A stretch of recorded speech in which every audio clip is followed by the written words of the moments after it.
Assalamualaikum warahmatullahi wabarakatuh. Saya Februardi Maulana Putra, NIM 222010404008 dari Magister PPSI akan mempresentasikan materi saya yaitu aksiologi. Yang pertama, latar belakang masalah. Bagi masing-masing orang, pembahasan tentang ilmu filsafat atau filsafat ilmu dianggap sebagai sesuatu yang kurang menarik karena dipandang tidak memiliki hubungan yang bersifat korespondensi terhadap kehidupan sosial. Secara umum, filsafat ilmu pengetahuan dikelompokkan menjadi 3 aspek, yaitu ontologi, epistemologi, dan aksiologi. Menurut Juhari pada tahun 2019, halaman 97, ontologi lebih memfokuskan pembahasannya di sekitar hakikat dari suatu ilmu pengetahuan. Epistemologi menekankan pentingnya cara atau metodologi ilmu pengetahuan, dan aksiologi lebih membahas tentang aspek manfaat atau nilai guna dari suatu ilmu itu sendiri. Meskipun demikian, dalam materi ini pembahasan akan berfokus tentang aksiologi. Yang kedua, rumusan masalah. Yang pertama, apa itu aksiologi? Yang kedua, untuk apa ilmu pengetahuan? Yang ketiga, apa itu estetika apa itu etika dan estetika? Dan yang keempat, bagaimana konsep ajaran Islam tentang untuk apa ilmu pengetahuan? Yang pertama, apa itu aksiologi? Menurut Tumanggor dan Carolus, halaman 2008, tahun 2018, halaman 53, menyatakan bahwa aksiologi berasal dari perkataan aksios, bahasa Yunani, yang berarti nilai, layak, pantas, patut, dan logos yang berarti teori pemikiran. Jadi aksiologi adalah teori tentang nilai. Sejalan dengan itu, Suyitno pada tahun 2019 halaman 26 menjelaskan bahwa nilai yang dimaksud dalam aksiologi adalah sesuatu yang dimiliki manusia untuk melakukan berbagai pertimbangan tentang apa yang dinilai. Teori tentang nilai yang dalam filsafat mengacu pada permasalahan etika dan estetika. Selanjutnya, untuk apa ilmu pengetahuan? Ilmu pengetahuan secara harfiah berarti pengetahuan yang bersifat ilmiah. Selanjutnya, Purnawati dan kawan-kawan menjelaskan fungsi ilmu pengetahuan sebagai berikut. Yang pertama, ilmu alam berfungsi sebagai dasar bagi pembentukan dan pengembangan teknologi yang merupakan konsep, gagasan, pemikiran, dan idenya yang bersifat non-fisik atau yang bersifat software atau perangkat lunak. Selanjutnya, yang kedua, ilmu alam berfungsi sebagai penjelasan atau segala hal yang terjadi.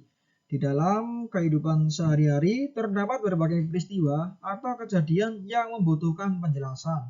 Misalnya terjadi tanah longsor, banjir bandang, tsunami, dan sebagainya.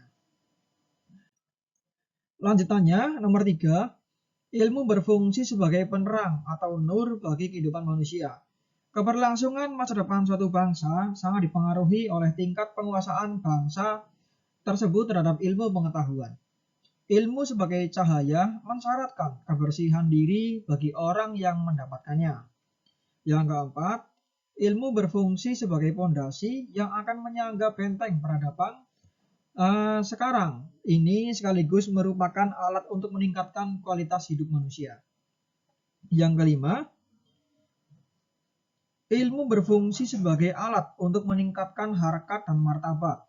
Ilmu pengetahuan, khususnya yang berkaitan dengan etika, akhlak, adab, sopan santun, dan moral yang menempatkan manusia sebagai makhluk yang mulia dan harus saling memuliakan, demikian juga dengan makhluk ciptaan lainnya. Yang kedua, etika dan estetika.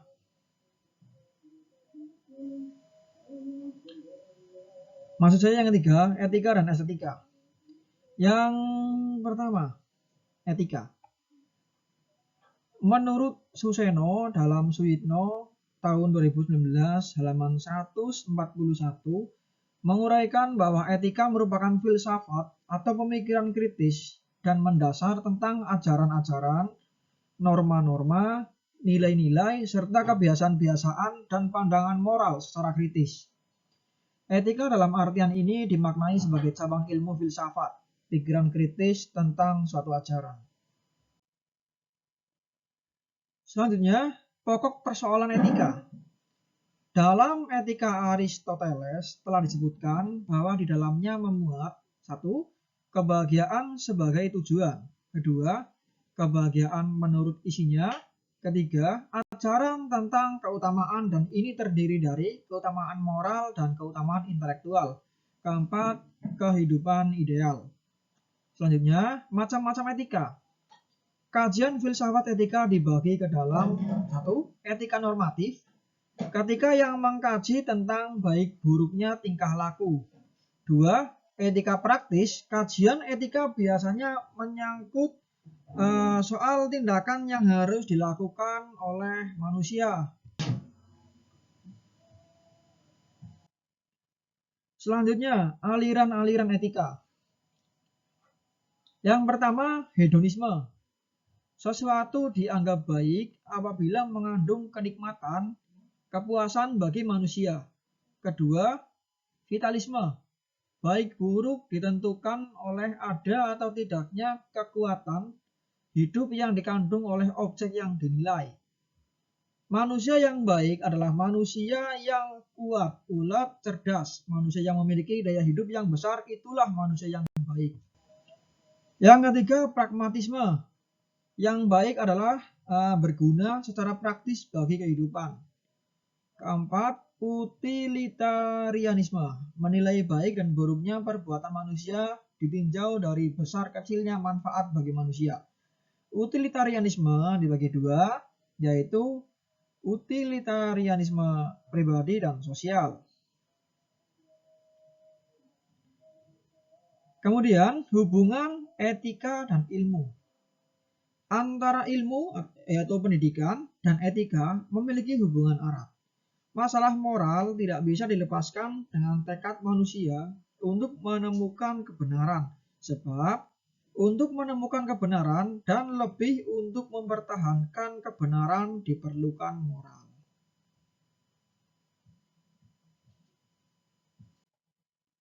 Selanjutnya, estetika. Di dalam kehidupan, indah lebih berpengaruh dibandingkan dengan baik. Orang lebih tertarik pada rupa ketimbang pada tingkah laku. Orang yang tingkah lakunya baik atau etikanya baik, tapi kurang indah secara estetika, akan dipilih belakangan. Yang dipilih lebih dahulu adalah orang yang indah sekalipun kurang baik. Teori lama tentang keindahan bersifat metafisis. Teori modern berarti psikologis. Menurut Plato, dalam Suitno tahun 2019 halaman 145, keindahan adalah realitas yang sungguh-sungguh, suatu hakikat yang abadi tidak berubah. Ia menyatakan bahwa keselarasan, proporsi, dan simetri adalah yang membentuk keindahan. Ia tetap berpendapat bahwa unsur metafisik dalam keindahan. Selanjutnya, hubungan estetika dengan ilmu. Adapun yang mengatur hubungan antara ilmu dan estetika lebih menitikberatkan pada predikat keindahan yang diberikan pada hasil seni. Dalam dunia pendidikan, sebagaimana Randall dan Batchelor dalam Suitno, tahun 2019 halaman 146, mengemukakan ada 3 interpretasi tentang hakikat seni.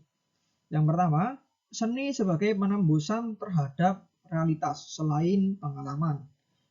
Yang kedua, seni sebagai alat kesenangan.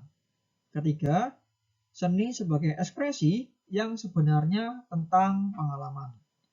Dalam dunia pendidikan, hendaklah nilai estetika menjadi patokan penting dalam proses pengembangan pendidikan, yakni dengan menggunakan pendekatan estetis moral, di mana setiap persoalan pendidikan coba dilihat dari perspektif yang mengikut sertakan kepentingan masing-masing pihak, baik itu siswa, guru, pemerintah, pendidik, serta masyarakat luas.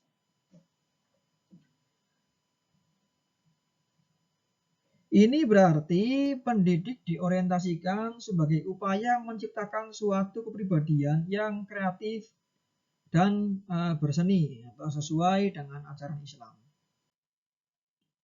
Selanjutnya, konsep ajaran Islam tentang ilmu pengetahuan. Yang pertama, pengertian dan konsep awal ilmu. Menurut Faruqi pada tahun 2015, halaman 225, menyatakan bahwa ilmu atau dalam bahasa Arab disebut dengan ilm yang bermakna pengetahuan, merupakan derivasi atau kata kerja alima yang bermakna mengetahui. Secara etimologi, ilmu berasal dari akar kata ain lam mim yang diambil dari perkataan alamah, yaitu ma'rifah atau pengenalan, syu'ur kesadaran,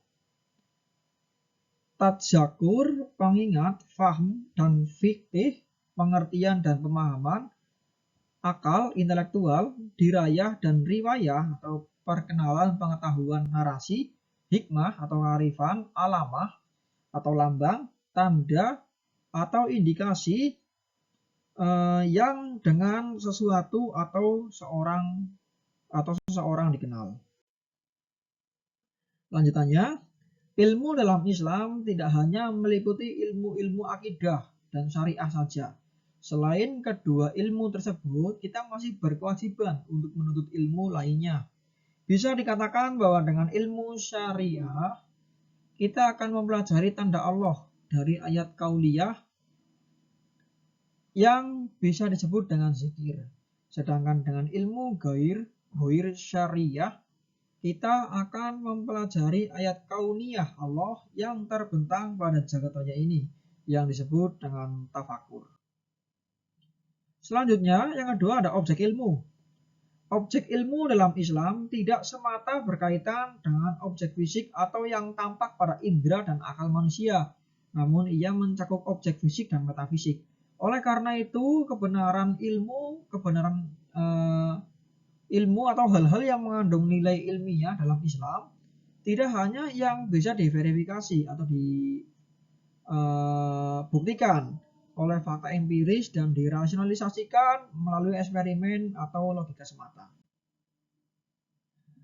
Selanjutnya, sumber ilmu dan cara memperolehnya. Pandangan filsuf Muslim, ilmu yang datang dari Tuhan dapat diperoleh melalui 3 cara. Yang pertama, indera yang sehat, kedua, laporan yang benar, dan ketiga, intelek. Pertama, indera yang sehat, hawas salimah, terdiri dari 2 bagian, yaitu panca indera eksternal dan internal. Kedua, laporan yang benar, al-khabar al-sadiq, berdasarkan otoritas yang terbagi menjadi 2, yaitu otoritas mutlak, yaitu yang dibawa oleh Nabi Muhammad SAW berdasarkan wahyu dari Al-Quran dan hadis Rasulullah SAW. Ketiga, intelek yang terdiri dari 2 bagian, yaitu akal sehat dan ilham atau intuisi. Terima kasih.